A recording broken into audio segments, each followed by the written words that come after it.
Alrighty, so today's a little special day in the trailer. We are set up at Smoky Mountain Markets, and they're having their Fall Fest at the Lebanon Fairgrounds.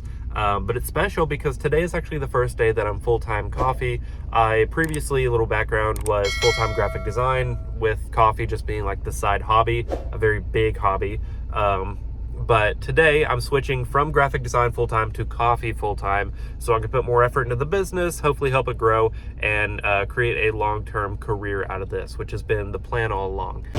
So I had a hard time actually starting this video because I woke up and I checked my stats and actually lost a subscriber. That just goes to show how fickle or sensitive my motivation is for doing this kind of stuff. I know it's good for the long run, and I know I shouldn't focus on numbers, but man, I have a hard time staying motivated when stuff like that happens, which sounds so dumb, but it's just, I wish I was better. But I'm forcing myself to make this video, and we will keep chugging right along. Also, I'm very proud of this. So in the trailer, I always had the espresso machine. That's our standard stuff. But I never really had a drip maker, so I got this Bun. Ooh, if you can see it, terrible angle. But I got this Bun commercial drip coffee maker, and I'll test that out today. So we'll see. I usually don't sell very much like black coffee, and I don't know if that's because I never offered it before, or if just because people want like a little treat when they get a little food truck thing, which is very likely. So I bought it. It was only like a couple hundred. It wasn't too much for a commercial piece of equipment. But we'll see how it does. I'll make a pot today, and if no one drinks it, I'll drink it. I'll drink multiple cups. So we'll get the use out of it, but we'll see. We'll see if anyone orders it. It's also funny because since today is the first time being full-time coffee, I thought I would have more time to focus on the cafe and the trailer since I wouldn't be freelancing so much.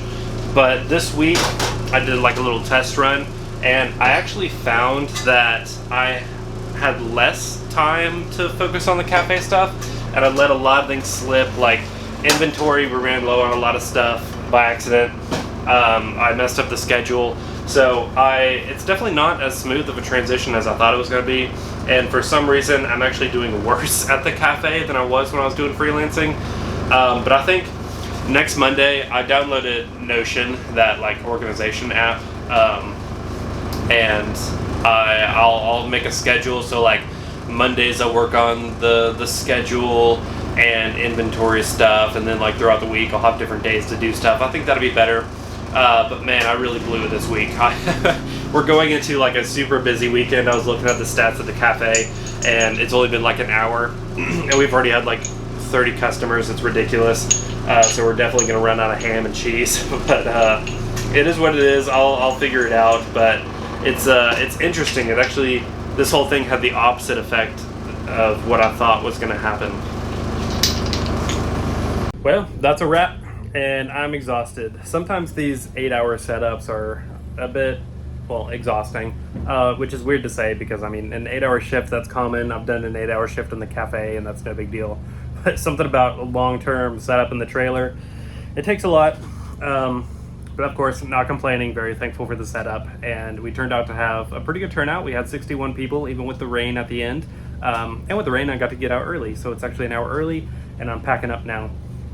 So looking hopeful for the full-time thing. I got a little 3D printed moose. I got to meet some vendor friends who I hadn't seen in a while, and yeah, pretty good setup. I'm very thankful for it. Oh yeah, here's the little moose buddy. It's like a little 3D printed thing. So I'm very, very attached to him now. It's very easy for me to get attached to things. But yeah, I love him. He's gonna be set up in the trailer with me. And the drip went really well. So I'll definitely continue to do that, especially for the big setups. Probably for like the small ones, I'll keep him in the frame. The small setups, I won't use it, but it was definitely beneficial for big things. And well, I guess I'll see you in the next one. Not much happened to this one. It's more of a celebratory video saying I'm going full time, and just something to get me motivated to film these videos, because I mean, if I don't film these videos, it's not going to grow my YouTube channel, and I just need to grind and get it through. And hopefully we can grow everything, grow the trailer, grow the cafe, grow the YouTube channel. Just take some grinding, and that's all you gotta do. So thanks for watching, and I will see you in the next one.